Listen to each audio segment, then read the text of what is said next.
കേരള സർവകലാശാലയുടെ രണ്ടാമത് ഭരത് മുരളി നാടകോത്സവം പുരോഗമിക്കുകയാണ്. രണ്ടാം ദിനമായി ഇന്ന് വള്ളുവനാട് ബ്രഹ്മയുടെ വാഴ്വേമായം ഉൾപ്പെടെ 3 നാടകങ്ങൾ അരങ്ങിലെത്തും. 5 ദിവസങ്ങളിലായി നടക്കുന്ന നാടകോത്സവം മാർച്ച് 31-നാണ് സമാപിക്കുക. സർവകലാശാല സെനറ്റ് ഹൗസ് ക്യാമ്പസിലെ 3 വേദികളിലായി ആകെ 10 നാടകങ്ങളാണ് ഭരത് മുരളി നാടകോത്സവത്തിന്റെ രണ്ടാം പതിപ്പിൽ അരങ്ങിലെത്തുക.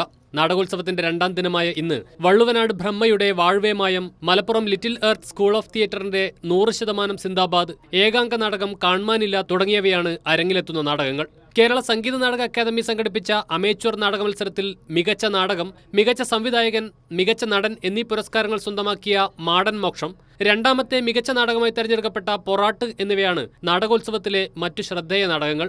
ഇതോടൊപ്പം നാഷണൽ ഇന്റർ യൂണിവേഴ്സിറ്റി യൂത്ത് ഫെസ്റ്റിവലിൽ 1ാം സ്ഥാനം നേടിയ കേരള സർവകലാശാലയുടെ അഭയ, സംസ്ഥാന സ്കൂൾ കലോത്സവത്തിലെ ഹൈസ്കൂൾ നാടക മത്സരത്തിൽ എ ഗ്രേഡ് നേടി പ്രേക്ഷക ശ്രദ്ധ പിടിച്ചുപറ്റിയ 10D റാപ്പേഴ്സ് തുടങ്ങിയ നാടകങ്ങളും അരങ്ങേറും.